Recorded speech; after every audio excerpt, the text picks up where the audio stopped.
আসসালামু আলাইকুম সবাইকে। কেমন আছেন সবাই? আশা করি সবাই অনেক ভালো আছেন। আমিও অনেক ভালো আছি আলহামদুলিল্লাহ। তো এখানে শাপলা বসাই দিয়েছি একটু ভাপ দেওয়ার জন্য। আজকে শাপলা রান্না করব আর চিংড়ি মাছ নিয়ে নিয়েছি। চিংড়ি মাছ দিয়ে শাপলা দিয়ে রান্না করব।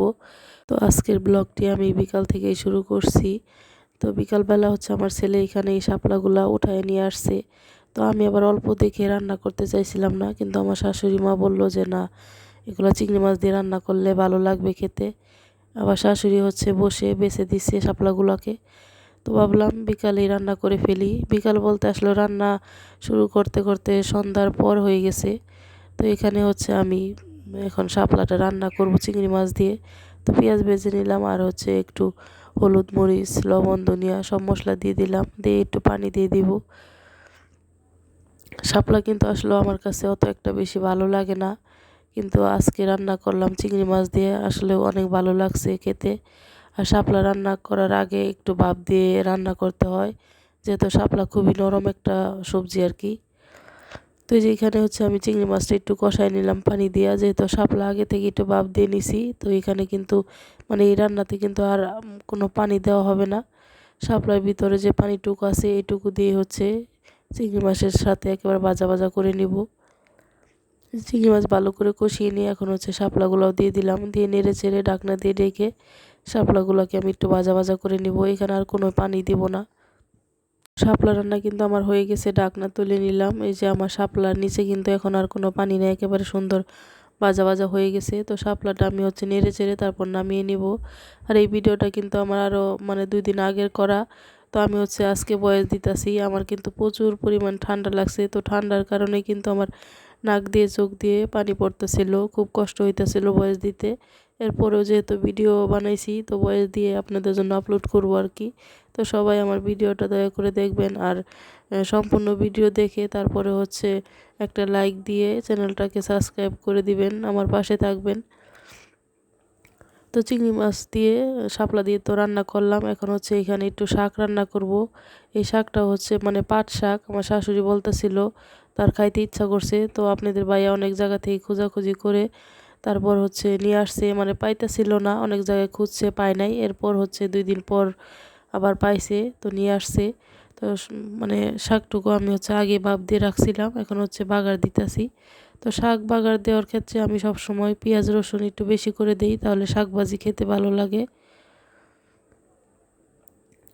তো ভাজা ভাজা হয়ে গেছে, এখন হচ্ছে আমি চুলাটা অফ করে দিব, কারণ আমার রান্না বান্না হয়ে গেছে। আর এই চুলে হচ্ছে আমি গরুর মাংস বসাই দিয়েছিলাম, আলু দিয়ে একটু গরুর মাংস মাখা মাখা করে রান্না করলাম, হাতে মাখিয়ে হচ্ছে এই মাংসটা বসাইছিলাম।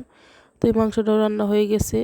তো রান্না বান্না শেষ করে রাতের বেলা সবাই খাওয়া দাওয়া করছি। আর এটা হচ্ছে পরের দিন বিকালবেলা আমি হচ্ছে একটু তালের পিঠা বানাবো।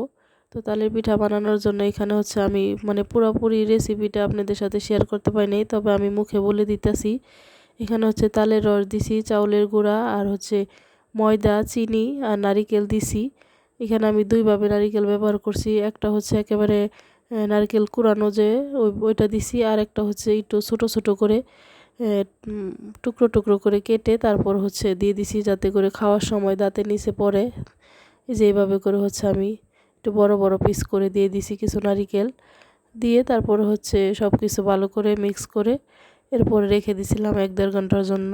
তো আমার হাতে সময় ছিল তাই আমি 1-1.5 ঘন্টার জন্য রেস্টে রেখে দিছিলাম। আপনাদের হাতে সময় না থাকলে সাথে সাথেও বানিয়ে নিতে পারেন, কোনো সমস্যা নাই। তো এখানে হচ্ছে আমি যে পর্যাপ্ত পরিমাণ তেল গরম করে নিছি, এখন হচ্ছে এক এক করে পিঠাগুলো দিয়ে পিঠাগুলোকে আমি ভেজে নিব।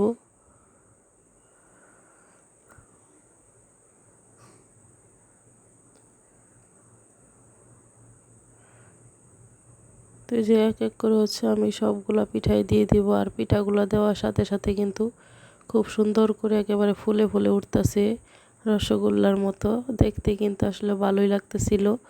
মাশাল্লাহ সবগুলা পিঠাই কিন্তু খুব সুন্দরভাবে ফুলে উঠছে। তো এখন হচ্ছে আমি পিঠাগুলা একটু উল্টে দিব, কারণ একটা পাশ হয়ে গেছে আমার। পিঠা বানাতে গেলে কিন্তু আসলে পিঠাগুলো যদি ভালো হয় তাহলে কিন্তু দেখে মনটা ভরে যায়, খুব ভালো লাগে। আর পিঠা যদি নষ্ট হয়ে যায় তাহলে মনটাও কিন্তু আসলে নষ্ট হয়ে যায়। তো আমার পিঠাগুলা কিন্তু মাশাল্লাহ অনেক সুন্দর হয়েছে। তো সবগুলা পিঠাই হচ্ছে আমি উল্টে দিতেছি, কারণ পিঠাগুলো আমার একটা পাশ হয়ে গেছে। তো এই যে সবগুলা পিঠা হচ্ছে আমি উল্টে পাল্টে নেড়ে চেড়ে হচ্ছে দিলাম। আর পিঠাগুলোতেও কিন্তু খুব সুন্দর কালারও চলে আসছে। এখন হচ্ছে ছাঁকনির সাহায্যে পিঠাগুলো নামায় নিব আমি।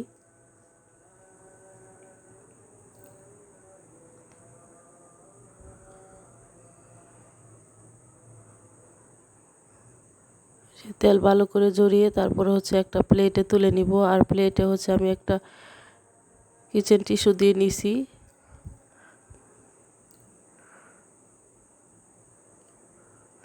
তো সবগুলা পিঠা হচ্ছে আমি তেল থেকে তুলে নিলাম তেল জড়িয়ে। তো পিঠাগুলো দেখতে কিন্তু খুবই সুন্দর হয়েছে। সবগুলা পিঠা হচ্ছে আমি তেল জড়িয়ে তুলে নিলাম। তো বাকি পিঠাগুলো হচ্ছে আমি এক এক করে দিয়ে দিব। তো এভাবে করে হচ্ছে আমি সবগুলা পিঠা বানিয়ে নিব। তো এই তো আমার সবগুলা পিঠাই কিন্তু হয়ে গেছে মাশাআল্লাহ, অনেকগুলা পিঠা হয়েছে।